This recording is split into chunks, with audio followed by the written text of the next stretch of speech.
But then again, you said that you had you come from Poland, man. So how is Yeah. it for you having a very hot Christmas?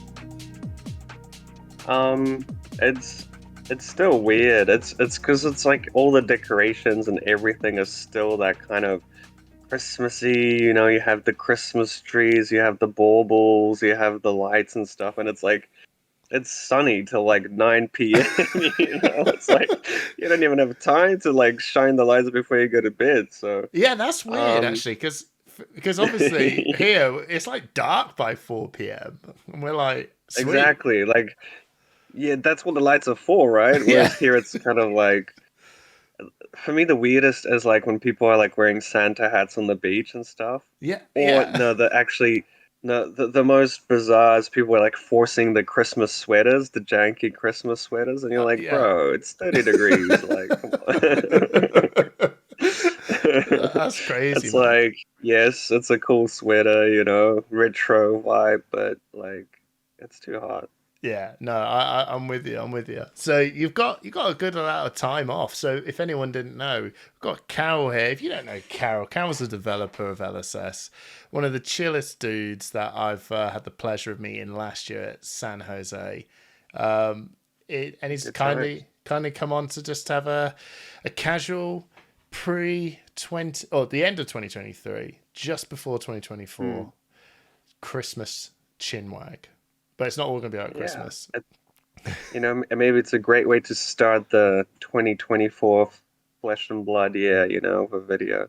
Yeah, absolutely. I'm stoked. So let's kick this off then. One of the things that I actually really find more, I learned a lot more during this year is that we're asking a lot of designers, i.e., Brian Gottlieb and James White, we're asking him a lot of stuff that are actually developer questions. And one of the things that I've started to sort of notice is that actually, do people know the definition difference between what a developer does and what a designer does? So I wondered if you wanted to sort of just help bridge what that little gap might be. And even though I know that you guys will probably wear like different hats at certain times. Yeah, yeah. I think it's a very good point is that people tend to kind of lump the two together or Mm, like, not really have like a clear definition. I kind of see it as the designers are, their role is to come up with the concept, the theming, and then distill those themes and concepts into card ideas. And that's where all the kind of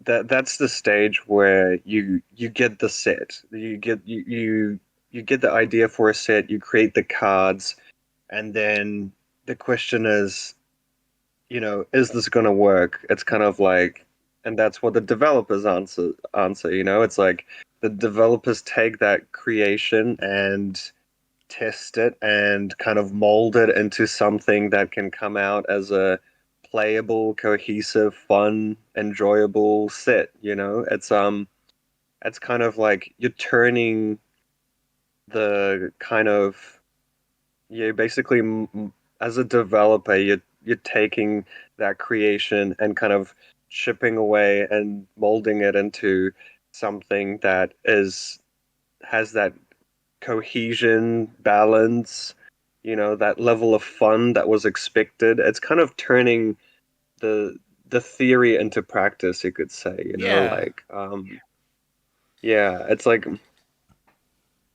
I think that's the main thing is like as developers we just play a lot of games and we just keep playing and playing and playing and then like, you know, you get an understanding on what what the cards are supposed to be doing and how they actually play out. I think that's the big difference is like you can read a card and be like, oh, this is supposed to do this, and when you play it, it actually does something completely different, or it doesn't play out at all. However, it looks on the surface.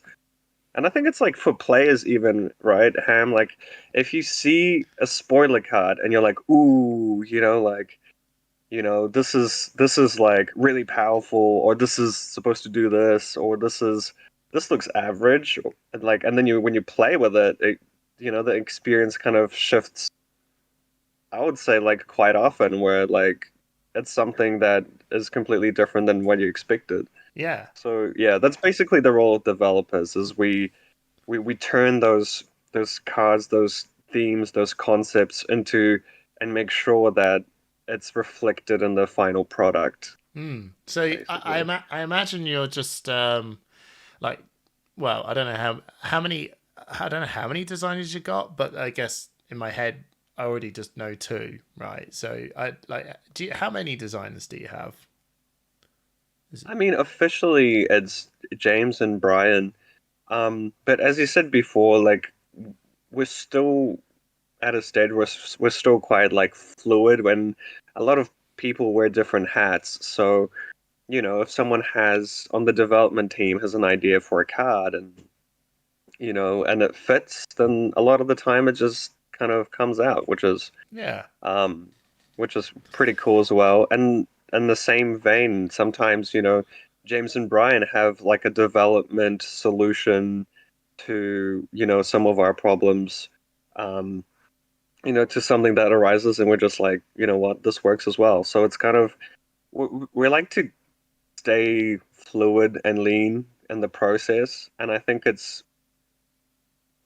keeps it interesting, and it keeps it, it just kind of like, you come up with solutions for problems when they rise up, yeah, regardless of, you know what your role is, kind of thing. Like, like we try every to other job. have like a holistic approach. Yeah. Yeah, Yeah. like I think a lot of people just think, oh, okay, because we're outside of it, and you kind of, Hmm.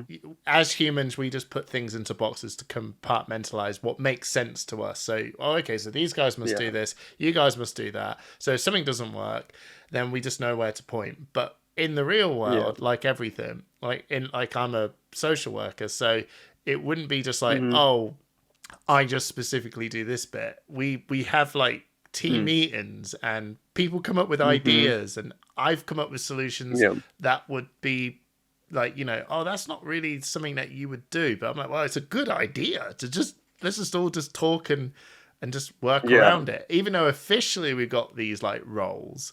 But Yeah. dude, a good idea is a good idea, so Yeah. let's just roll with it. That sounds really creative and cool. That, and it's about listening, I imagine. Yeah, absolutely. And I think we're kind of we're definitely getting a lot, more structured, and as we're growing over the years, it becomes a lot refined. But I feel like one of the special things about our work is that we have that, you know, line of contact, and everyone can just be like, pull someone over and be like, hey mate, let's just, like quickly address this, rather than it being like too kind of like dead set of, um and your role is this, like, and you have to stick to this. It's Yeah. well, we do like to keep that fluidity, which I feel like is really important. Awesome. I was just going to say, I imagine you lot as like a bunch of goblins where James and Gottlieb goes, all right, I've got this new invention. And all of you just go, let's stick it outside. And bam, bam, bang, bang. Just like, Yeah. So yeah. just imagine like a dungeon, kind of like a abandoned cave with a little light. That's basically the dev room. They come and open the door, and we're all blinded, like, Yeah. ah. And then they just throw some cards in, and each of you go like, yeah. And then Yeah. they'll go, is Like, it done yet? ooh. Oh man. That's so Yeah. cool. So, well, that's probably not how it happens, but it would be really. Just imagine that's how it works. Sorry, James. Anyway, Yeah, but pretty much it. so one of the things that I guess comes around is that when you've got something like the new set coming out, Heavy Hitters, right, and Hmm. you do when that sort of I imagine it. I don't know. I imagine it's like a pitch of going like, okay, this set's coming out. The theme is all around this. We're gonna have like an arena with all this sort of stuff. Here is like a good starting thing. Do you guys, Hmm. as like also fans of the game, also have these moments of going, oh, this is going to be so cool, like for me, because I know, dude, I know you're a brute dude, right? I know Yeah, yeah, you're before you came, 100%. Yeah. yeah, you find out there is going to be brutes in this set. I already know that Kayo has been revealed. I don't know any other sort of Mm. brutes that are going to come out, which is going to be super exciting. Is there stuff that you Mm-hmm. get that sort of like like that sort of taste of going, oh, bro, right? I've always had this vision of KO as X, and or do you have to sort of rein in I mean, that I think design it's side of yeah. yourself? You got to realize like everyone on the dev team is a super fan. You know, it's like Yeah, for us, it's like exactly like you would imagine, where you're starting to work on a new set, and it's like you're presented with all these ideas and concepts, and you're just like, whoa, this Colosseum arena, like, and you're just like, yes, there's a brute, there's guardians, there's warriors, it's exactly that. I feel like it's kind of like a condensed spoiler season, like hits you in the face, like bam, this is it, yeah, and you're just like, like it's a great Monday morning, and you're just like find out all this information about what's coming up, and I think that's definitely true. That like basically, and it is our job to be developers and stuff, but like I think first and foremost we're just like super fans of Fab, like yeah, so and I think it's that kind of reaction, and it's also important for the designers, when they kind of like come up with a concept and they kind of show us what we're going to be working on. It's that initial response, that reaction, and that hype is kind of also helps them to be like, oh, they really enjoyed that. Oh, like this wasn't as kind of impactful as we thought, and it kind of that's when that back and forth begins. yeah. So is there any cards in this that you were? Because I know that you happened to, on certain points, help design some older set cards, and you're like, oh yeah, Hmm. it was. I think it was. I don't know whether it was Looming Doom or something. I don't know, like something that you came and I went, didn't. No, I didn't design Looming Doom. I worked a lot on it, but no. I think from Dynasty, one of my contributions was Tiger Swipe. That was my main one. yeah. Um, Is there anything you but managed to yeah, get in this as a Super Brute fan that you're like, I'm I do? trying to think. I'm trying to think. It was a while ago. I I don't mean, think that's so the actually. reality. This is a while ago for you for this set. Yeah, it's. I think it's more so that like just developing cards, you like become so attached to them that like a lot of the time I have to like kind of think back, being like, wait, did I work on this card a lot, or did I make this card? Yeah. But yeah, I think there's definitely a lot of cards in this set that are just like super interesting, super unique. There's some like really powerful things, and yeah, I We don't can't want wait for people to. to. Yeah.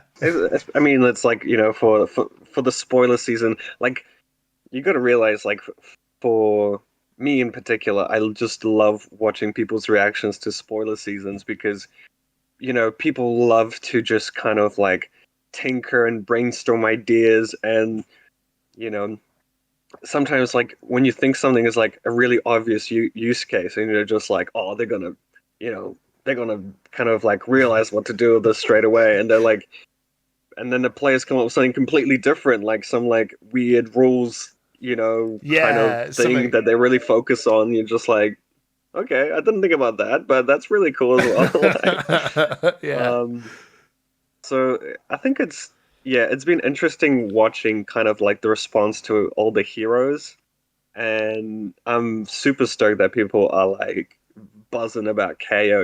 I feel Oh, like Kayo is a really cool addition to what brutes can do, and to the brute kind of, you know, design in general. Like, and I'm stoked that there's been a lot of positive response to Kayo in particular. I think it's like a hero that's I'm really really happy with how it ended up. Yeah, I have to say that through all the stuff that we've seen, I haven't actually remembered seeing a hero so universally praised as much as KO has been praised. And I think it's Hmm. because the whole delivery of it is kind of just like, I don't know, in my opinion, also just it's just perfect, just about Hmm. perfect, because the artwork of him is so cool. He Hmm. feels like he's a hero that looks like he's had a massive transition, and I think it's probably for the Hmm. first time ever. We've got some heroes that I remember seeing for the first time playing Flesh and Blood when I started, just when Crucible of Hmm. War came out. So here's your KO, Yeah. here's your Kasai. These guys are old, but they Hmm. it's the first time we've seen a real hero transformation and progression. So KO's now lost his Exactly. arm, and you're like, Hmm. okay, so not only just that, you've also made some really cool rules interactions in the game. You can only use a one-handed weapon, so that now feels really like genuinely. Oh wow, okay, cool. This does feel like this dude's lost an arm, so we're actually looking a little bit Yeah. weaker. And you've Yeah. and his second rule text saying that the basically fives are sixes in hand, and Hmm. then the last bit is kind of the bit where you go, "Oh, okay, cool. You know, like, it's like if I discard a card, might token, which is cool. It's cool, Yeah. but it's Yeah. you know what I mean. That's just that's his real ability. The rest of it is like a deck building thematic stuff. And I feel like everyone just Exactly. Yeah. looked at that and went, "Oh, this is just awesome." It's not just a rule it's not just card interaction rule stuff that's making a deck design. Well, maybe well it is technically it is, but do you know what I mean? You know when a hero ability Hmm. feels like it pushes towards somewhere, whereas his hero Hmm. ability is get if you discard a card, gain a might token. I mean that's his hero Yeah. ability, which is on the surface fine in terms of like how exciting that sounds. But when you say, no, the Hmm. dude's only got one hand, you only got a one-handed weapon, and now the just the deck create like that little bit of rules text that makes the deck creating part. I think to me, it's just like, Hmm. whoa, like this is. Yeah. And everyone It's just reading it's it's just going like, this is just so awesome, and it's so well thought through because it's yeah. not Blood Rush Bellow, claw again. You just went, well, we know you're gonna Yeah. do that, so we're just gonna chop an arm off, right? Yeah. It's funny because it's like I feel like that's the kind of the the brute player kind of, you know, the constraint has always been those blue sixes, and you're just kind Mhm. of like, you know, you just want like more of them. You want those resources that actually you can like draw discard and still be okay with your like ratios and stuff. And it's like, But it's boring if you just printed would you them. trade an arm for all for as many blue sixes as you want? Like, go for it. You And he know? did, and this dude literally has. I've been loving the memes. You know, the like when brute players have been saying like, you know, they would trade an arm for like blue sixes. It's like, well, here's it. You know, your wish is granted. That's so cool. Now, so moving on from KO for a bit, right? One of the All right, all I know, right. I know, but I could. No, The thing is, it's really difficult because yeah. I only know at this point. Like, I only to be honest, that's what makes KO also so really cool. It's because I only just seen him, and immediately I'm like deck building straight away. Like, Yeah, yeah. I'm already going down routes that you guys must have just initially looked at and went, oh, E-strikes, bro. It's E-strike time. It's Zealous Beltings. Oh god, there's so many Yeah. fives. Like, I'm Yeah. already doing all that. But what is when you're developing? like a set. And I suppose I'll just tie this into something like Kasai and Kayo for this, right? Yeah. I think a lot of people also think that. So, do you also really look back in the history of the card pools as well during that time, and sort of just go, what will this mean in CC, or do you just sort of make the set make sense in itself? Does that make? Do you know what I mean? I imagine it's a bit of both, but what's the? Yeah, it's kind of going back and forth on both really, where like you kind of there's different ways you can approach it because like the set has to have, it already has like the theme and the cards in it. It's like we kind of like chop and change depending on um the set basically, but like um a lot of the time it's just kind of, here's the cards and see what you come up with kind of thing. Mm-hmm. And then you basically gain an understanding of how the hero works, how the card pool works, and then build on that. If you feel like there's some gaps, then you fill them up. If you feel like something's needs to change, then you go and iterate basically. And yeah, there's it the short answer is like it just depends. It's a by case basis. Sure. But most of the time, it is like it's kind of you basically try and um, gain an understanding first, then see the competitive viability and how it fits in with like the metagame, and then you kind of go back and start iterating and iterating so that it's like both the cards, the hero are in a place where you want it to be for classic constructed, blitz, limited, and it's you just keep on iterating till it makes sense for them all. Yeah, I've noticed that, and it's kind of a weird thing. I'm going to take this sort of parody or Hmm. this phrase that a lot of people have been throwing out since Dynasty, that Flesh and Blood has been powered down, right? From which to be honest, it's not.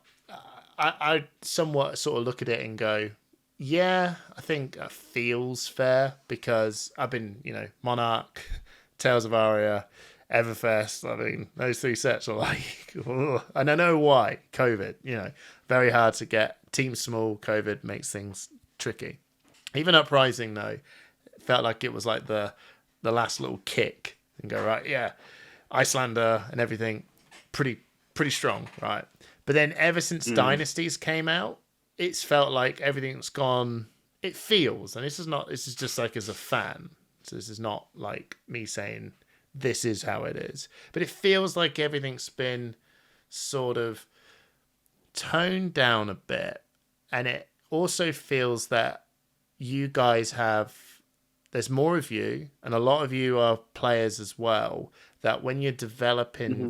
cards, it you you know when things are just going to get a little bit ramped, like Chain or Briar or whatever. Those things were just like Hmm. ramped up. Is that a fair comment to say that, when, for example, with heavy hitters, the brute sort of card pool coming out, or the warriors or the guardians and stuff, and you know what sort of things that people are doing in the tournament scene at that time? When you're developing something like that, is it kind of easy to just sort of go, this is cracked, this is going to be too silly? Or have you Mm. guys actually just turned around and went, there is a power bar that we just know not to reach? I think it's a bit. I'll I'll elaborate on that because whether things are powered down or powered up, I think it's a very broad statement. I think Yeah. the key to understand it's like which kind of levers of power do we want to pull and push, and the thing about like Chain, Briar, Starvo, Lexi, Prism, all those heroes, the kind of the power lever on those has always been the start and play, stay and play, permanence that grant your your attacks go again. And I think that is something that um as as a studio, as devs and as designers, we've learned to be very mindful of the permanence that start and play and they just stick around like Luminaris and Voltaire because it's kind of it takes away from um the kind of like in Flesh and Blood I feel like there's this kind of like the skill expression is very high, right? Mm-hmm. Like setting up plays, even like the kind of the mythical pitch stack where you like stack up cards in a certain order that like when you draw them, you're just gonna like win the game, like do some elaborate like chain of cards and win the game. But like if you think of something like Chain, I feel like the hero it's such a cool concept. You get to play stuff out of your banish He zone was and the coolest and hero it's to like play you're kind of ever. using that kind of dark powers to like risk it and like potentially like lose life to blood dead to be able to play these extra cards. But because of Soul Shackles, like it was just so easy to just be like, you know what, I'm gonna play something from my banish. You don't even care if you're like, as a rune blade, you don't even care if you're like dealing arcane damage or not. You just kind No, of yeah, he didn't feel like a at face rune blade. value, right? Like, and for me personally, as a player, like I like to kind of if something is very like to get a reward for something, there has to be an element of risk. And I feel like with Chain, the concept was there where like, like you have that element of risk in Blood Dead, but like because of how easy it was to like soul shackle, the you just kind of got the reward without actually having that much of a risk factor. So I think going back to your point about like powering down, it's more so that we're I think a lot more aware to create situations where the tension between the risk and reward and is kind of cooked into your deck, and you really it's more about putting in the work to get these powerful plays. I think that the biggest misconception from the whole like Fab 2.0 and what people say like powering down powering down the game, it's not actually trying to decrease the power in general. It's about putting more like making players work more for that power. Like I still think that like the power level doesn't there's nothing wrong with doing powerful things, and I feel like um even in bright lights, I feel like with Max, with Mechanoid, with Teklevossen and transforming into this big robot, and the dash IO plays where you can Yeah. just spit out like 35 damage and have like 7 action points, like I feel like that's just a testament that we're not afraid of power, of like doing like really impressive, powerful things. It's just putting these kinds of restraints on it so it's not like like with Briar kind of like making an embodiment of lightning, you just slap two non-attacks and you just play a bunch of zero cost non-attacks and all of a sudden you have go again and keep on doing powerful things. It's just kind of find pinpointing ways in which to constrain power in a way to allow for like kind of for power to be guided by skill expression and kind of like basically like telling players you can do powerful things and we're going to make powerful heroes and powerful plays. It's just you're going to work for it. That's Yeah. basically the general idea. Yeah, no, I think that's totally fair. And I think the chain and Briar sort of, and even Stavo. I mean, Stavo was just like, "What did you do? Here's the cards, bro," Yeah. and off we Yeah, go. and I feel like Luminaris is the biggest kind of like example of that, of being like, Did you picture oh, yellow, I have a yellow in my pitch zone. Like, whoa, I bro? did, you know. Bro. I was just gonna say this, right? You did. You've mentioned Luminaris, and what's coming out in heavy hitters is Luminaris going. It's kind of like the other one. We're just not giving go against all your auras, but Yeah, they've now got the Luminaris that goes. If you pitch to yellow, right, Angels and this yeah, Herald have a go again, and I was a little bit like, yeah. isn't this a little kind of against what that start and play, stay and play thing? Because we have got a start and play, stay and play weapon that does give Herald. I know it's nowhere near the same thing. Yeah, I'm not I even going think to it's pretend I it's think it's that. one of these things. Yeah, it is kind of pushing it a bit, but I feel like there's enough nuance with the new Luminaris that in the actual gameplay you'll find that there is, a lot more tension than the first Luminaris. Yeah. The first Luminaris was cracked. The second Hmm. Luminaris was, I feel that it was a bit. I don't know what it was because they were saying in the office that there was one of your guys and I forgot his name. He must be one of the. He's the lead developer, Chris Gehring, shout out to Mr. TCG. Mr. TCG himself. He was Yeah, he was Mr. TCG he himself. he was wrecking everyone on Prism, and everyone's getting really scared. And it's kind of interesting as a developer how Vince, well, not I don't know about Vincent. For some reason, Vincent's has not been sort of thrown into the the sun as Prism has, right? Hmm. But when you Hmm. guys were playing this, and Prism is sort of this, Chris Gearing is wrecking everyone in Prism, and then it comes out, and everyone goes, "Boo, this is not." I mean, it just doesn't. Everyone just goes, "Ugh." How does that like sort of translate into what goes on in the office, and then it comes out and it has that sort of thing? How does that sort of feel and work? Tough It's question. interesting because it's like, yeah, that's a tough one. This one. Let me just have a think. Basically, I think I feel like it's one of these things where it's only in the last kind of like two 2 months or a month where like people have been trying to figure Prism out and actually being like, you know what, this has like competitive potential. And I think that at the end of the day, like the hero could be as powerful, could be super powerful and tricky to figure out.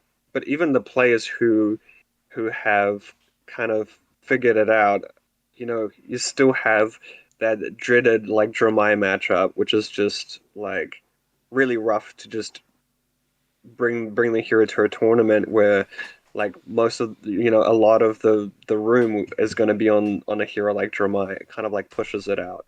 Whereas like I feel like it's a hero that requires you to be like super skilled and knowing the lines and finding the edges.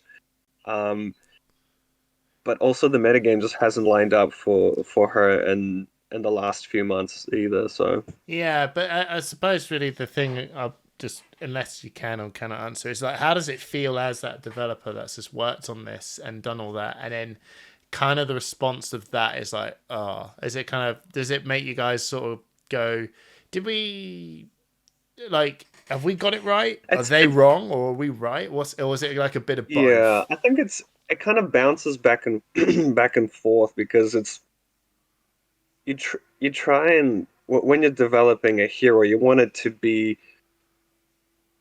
like I and this is coming from my personal experience is you want to create something that super fans of the hero will be like, we've been waiting for this like for ages, and you want to do basically the Prism fans justice, but at the same time you want to kind of add a few more of those steps for those players to kind of climb over to get to that level. You don't want to like remake the old Prism and be like, you know, here's this Yeah. same hero, slightly different, does the same thing. It's like, um, I personally, I wish that Prism made a bit more of an impact on release. I do think that the hero itself, I feel like the concept of the angels and awakening the figments and um the whole figment thing has been a really cool and interesting concept, but it hasn't kind of flourished on release. But the thing is, I think the core kind of appeal of the current Prism design, I think it's still there. It just needs to wait for its time to shine. Yeah. And I think it's not going to be too long before it does. No, I mean, to be honest with you, I don't think like, and this is just for me as a fan of the game, like Hmm. Prism's like hero text is like awesome. Prism using angels is awesome. Having those, everything there was just like very, very good. The tying little Hmm. bit really of all of it, and this is just me just looking at it. It was the weapon. The weapon was just like, it felt like a real ball and chain. Like, oh no, like it just like, when no matter what, and I had like loads of friends trying to crack it, loads of whatever, and it just felt like that ball and chain was way too heavy. And I understood this Hmm. as a big Viscerai fan. That sort of just goes Hmm. like, we were, and I know this because this is what's happening with Viscerai right now, right? He has got so much potential. That power level of all these cars are there is just like, oh, this is so much power baked into this thing. But man, it's just not, Hmm. it can't work with Nebula Blade. We just can't work with Nebula Blade in that way. And we don't need Hmm. it to be Rosetta's strength. It's just Reaping Blade? I don't know. You know what I mean? It's like, I don't know. Hmm. Reaping Blade? Okay. And I think that's what Prism kind of had. It was like, everything in this deck is sick. It's just Hmm. it's just that last little um sort of thing to make it feel like it smooths out. And I'm not even trying to just like be the tier one, but just Hmm. that smoothing outness that it needed was, Hmm. and then was the weapon. And it goes to show, because the second you guys have really revealed or when Fana revealed the new Prism weapon, Hmm. all of a sudden everyone went boom, it's done. Like, Yeah. it's unlocked, it's done. Yeah. And that's, I suppose, really is how I sort of took it and looked at it. And I'm eagerly awaiting Viscerai's. I just said this. We're just a weapon away, bro. We're just a weapon away. All right, hint One. taken. No, no, no. I, lo- I, I love it how you're just like, yeah, like prison, prison weapon, but visceral Viscerai weapon, weapon. maybe. No, I'm not. I'm just No, saying it's funny, like how, like that sort of, that for the player side of things, is that's what it feels hmm. like. It was, um with this weapon coming out, it feels like it smoothed it out. And alternatively, you did a slam dunk on Dust Till Dawn with Levia. That hero card was the smooth out. That you just suddenly Mm. looked at it and went, bro, Hmm. it's the coolest thing I've ever seen. And it was the coolest thing in that whole set, like by a million Mm. miles. It just completely transformed this hero into something that is so interesting, so fascinating to see, and has so many Hmm. levels and depths behind it.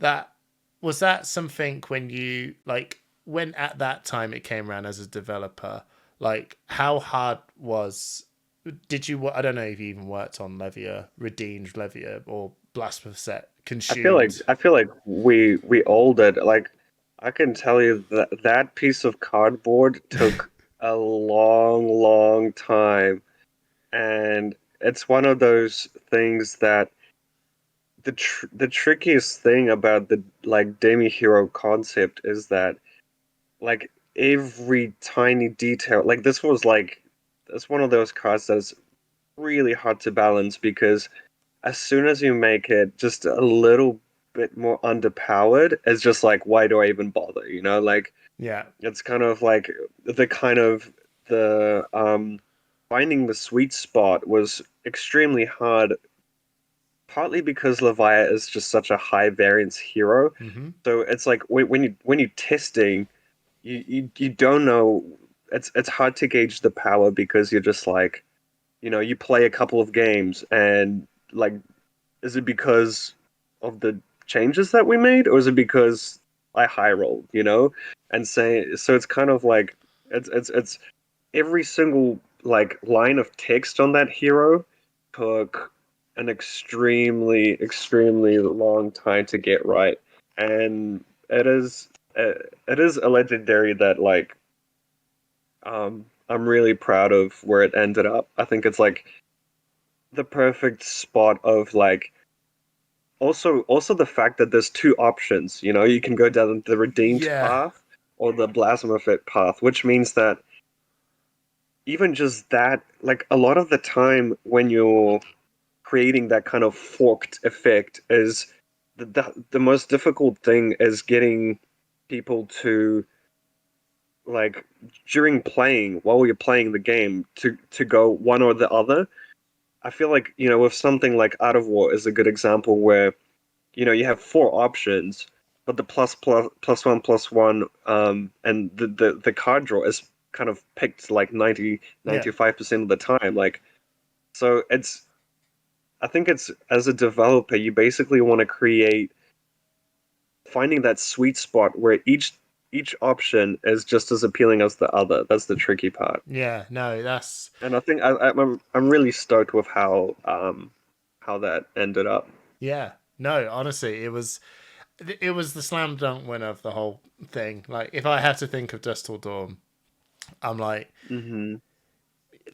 Levia. Like, weirdly enough, I thought you would have. I thought it might have been Vincent, might have been Prism, but it was just like, bro, just one card just goes boom. Hmm. This hero's just become like there's so much depth behind it and everything. That's just me as a fan. Yeah. Everyone's got their own thing, and I'm sure yours is different as well. Yeah, and I'm glad that like, you know, also like as devs we're finding out ways um to well more so kind of I think kind of props to James and Brian for coming up with design solutions that kind of have that effect, you know, being able to just kind of with one card kind of unlock this hero in ways that it you know hasn't been done before. So I think it's like definitely props to them for kind of like, you know, even coming up with something like that. Yeah, no, I tell you what, I'm even doing this thing now. One of the things I started this whole thing off of where I went, oh, everybody has these designer and developer questions. And even now I'm falling into the trap of going, well done, guys. And you're like, well, that was a designer thing.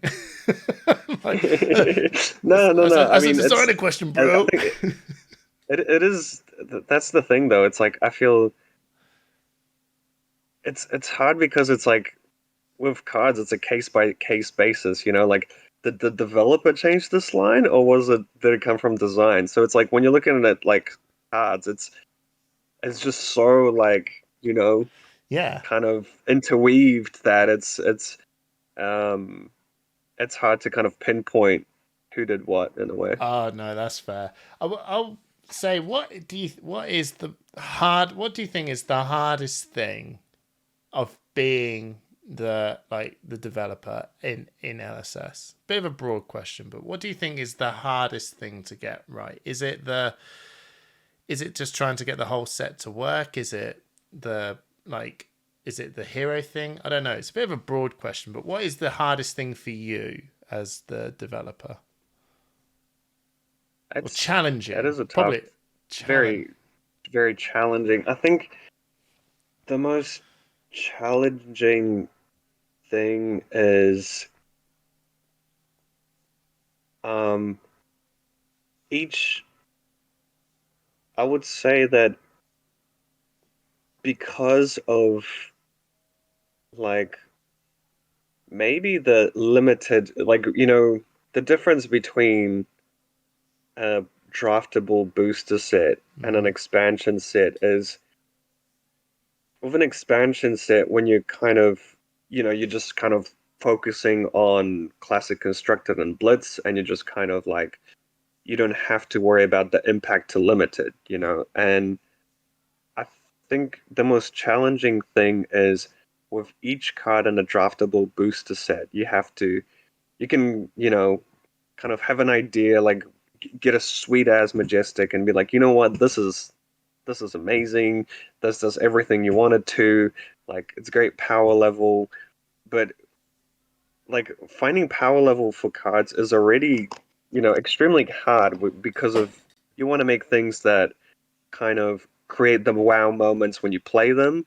You don't want them to be too overpowered. You want them to have that kind of you know your opponent to have agency with what you're doing, so they have like counterplay to it.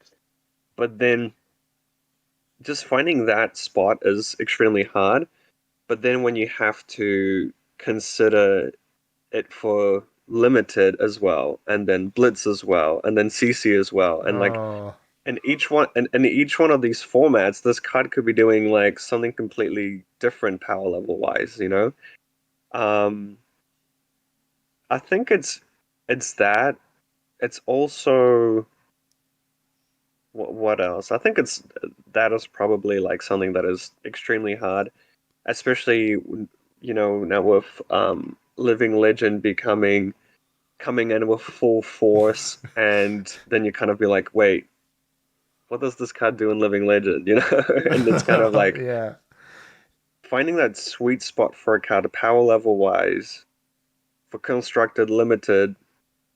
I think that's especially. I think it's probably more so for generics, Yeah. where if you think about like a generic majestic and you want to release something that is impactful, that will see play, but at the same time not be too pushed that it's like an auto include in many decks. I think Kind of that like is a CNC. very It's like going, do we want is CNC and maybe E Strike and mm, now Art of War are those cards, aren't they? That will go yeah, and Tunic. You go, yeah. I mean, you'd be, you'd be silly if you don't own them, right? You should own them because they'll be handy yeah. for They kind of someone. like set a standard, right? And you're Yeah, just kind of like, yeah. I think generics especially are quite hard because even if something does something like very unique and you want it to do something powerful in some cases, but then you have to like, okay, let's pull up the list of all like 20 heroes and be like, how does it work in this? How does it work in this? Like, is it broken in this? And like, will this hero use it? And I think the hardest thing is to be kind of bold enough to be like, we're gonna release this at the powerful version because I think as a developer, you kind of if a card does something really powerful, it's easy to be like, oh, let's just tone it down a little bit. And like I think that's kind of it's it's kind of the easy option is to fall into like put the card in a safe place. Whereas and it'll I be think it's like okay, wouldn't it? It'll be okay. It might go into a deck, but if it's not yeah, but that's the pushing thing. it, It's it like just won't. It will just go in people's boxes. exactly if a card gets to a point where it might go into a deck, chances are it won't. Yeah, yeah, Like that's true. so I think that's probably the hardest thing is like designing, I mean, developing a generic majestic that is strong enough to see play but not too strong enough that it's like, kind of sets the bar on a power level, like something like CNC and E Strike, I think where like Warmongers was like every the deck wants to latest. play it. Warmongers is Yeah, and like the standout generic of this year that went, oh my god, it's completely yeah, ruined X, Y, and Z. yeah, but even then, like Warmongers didn't have the whole like limited issue, where like how it affects limited. But True. I think it's like those are like probably the hardest ones where you're just like, then you play a game of limited and you're just like, oh no, like this this probably isn't as true for generics, but some like class cards, you're just like, oh wow, this completely work. Like this one Majestic, it doesn't show up often, but when it does show up, it just like warps the limited environment, and you're just like, oh no. So I think it's like finding that sweet spot, I would say, is the hardest thing. What's the most rewarding thing of being a developer then? What's that thing that makes you just go, Um, this is sick. This is why I'm here. yeah, I think it's like honestly, the last year has been um had a lot of these moments when you're just like when I think that when you find that spot is the most rewarding thing where you're just like this is just like when you just feel that it's the right power level, like the ability is flavorful. I feel like that's the most rewarding thing is when you have a big problem like development wise of something not working as intended, and then just finding a solution that elegantly fits into the theming power level, and when it all kind of aligns and you're just like this card is in a sweet spot. And um I think honestly, like with the dev team kind of expanding over the last however long, like year and a half, I think we've gotten to the point where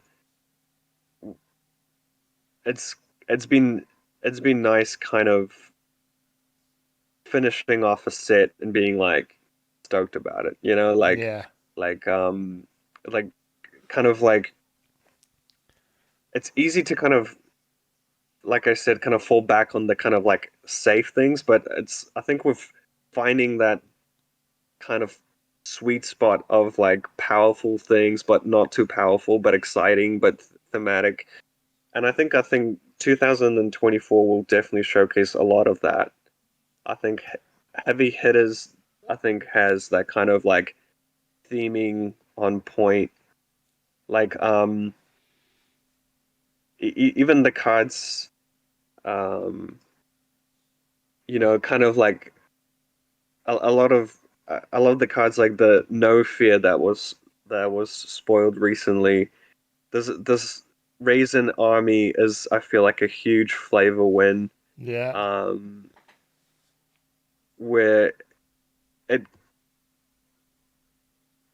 where there was one card. Yeah, Talk a Big Game is another one that is I think it's just like where you can just feel the flavor of it like as you play the card.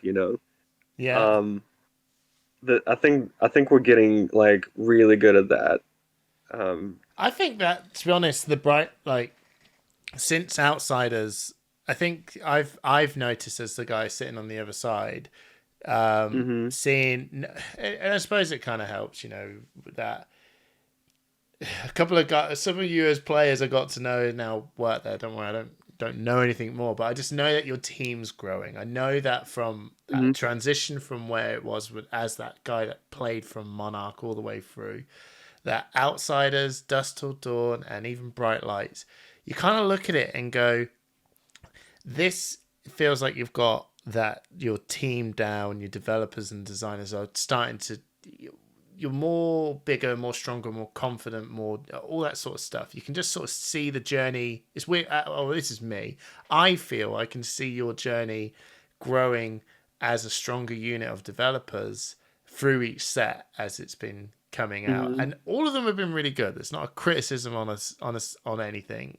It's just seeing where how you want to theme things, how it all works and stuff, and all of them have nailed it on the theme and everything, but it's just getting that, like you said, that power level right and stuff. So that's just my Hmm. sort of takeaway feedback from seeing all this, and I'm really excited to see what next year will bring, because Living Legends have done and I know James White said it's not a balancing mechanic, but feels like it is at the minute, because there's some of these really strong heroes that were like, it felt like they were sitting on top of this really cool stuff you've been working on, but you don't want to Hmm. match their level, because it's just, we've got to start somewhat, just start with these really cool designs, really cool balanced stuff. We don't need to try and prop it up to their level.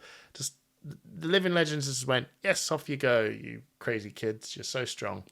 Yeah. But now Yeah. they've stopped sitting on all these really cool heroes you got, like, Azuri, and maybe Arachne one day, and Riptide Hmm. one day. They're now starting to just feel like, oh my god, like so much more stuff is alive now.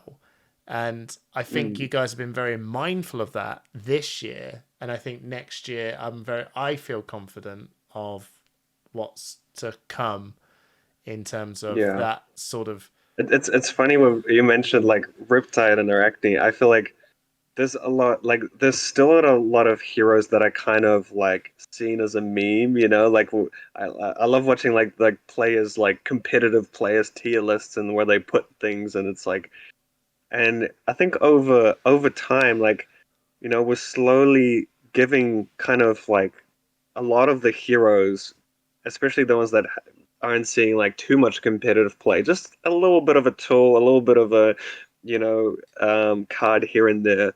And I think we'll get to a point where, like a Riptide specialist or an Arachne specialist will show up at a tournament, and because you always kind of see these heroes as memes, you just don't even like know how to play against them. So I feel like there will be a lot of kind of opportunities for these specialists to just like rock up and just like clean up, Yeah, that's out of nowhere, and then go back into the shadows for a while. yeah.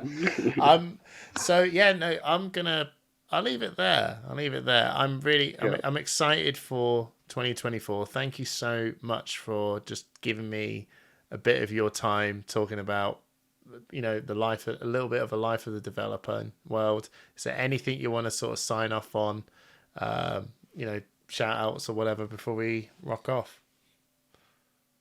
Um, Shout out to the rest of the dev team, shout out to James and Brian for continuing. Like, I'm still in awe of, their kind of creativity, and their keep on coming up with these like epic concepts. Honestly, 2024 is gonna be super hype. Like, there's some of the like kind of proudest work, I think, that you know that I've been a part of, that I'm the proudest of, like, coming out in 2024.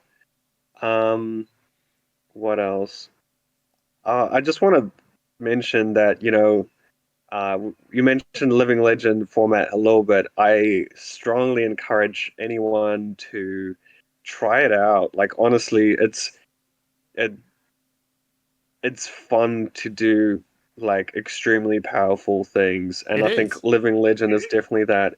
But it, it's a format that, like, you can do bonkers things, but at the same time, like, because both players can do that, there's still like a lot of flesh and blood to be played, and I think it's an amazing format to try out.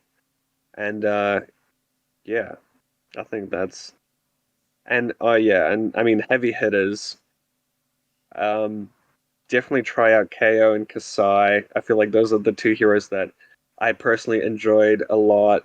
Um, and yeah, when more heroes get spoiled, um, yeah, Oh, bro. check them out as well. I'm excited for the to be continued of Viscerai's story to come out at some point.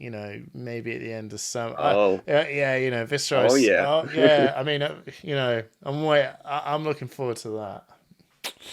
Yeah, No. and and yeah, just also on the most rewarding, like when you asked like what's the most rewarding thing, I think it's definitely like watching people's reactions to spoilers. Yes. I think so. I mean, if you're stoked about something, just definitely um let the world know, because I just love reading those like messages and memes and people like coming up with theories. I love that stuff. Oh So yeah. So yeah, that's just keep at it, people, with yeah, your theories, because these guys, it's just their, it's your bread. yeah, absolutely, absolutely. These guys have no idea. Yeah, All right, dude. Thank you so much. Thank you everyone for tuning in, and Happy New Year. yeah. Just for having me. See ya. See ya.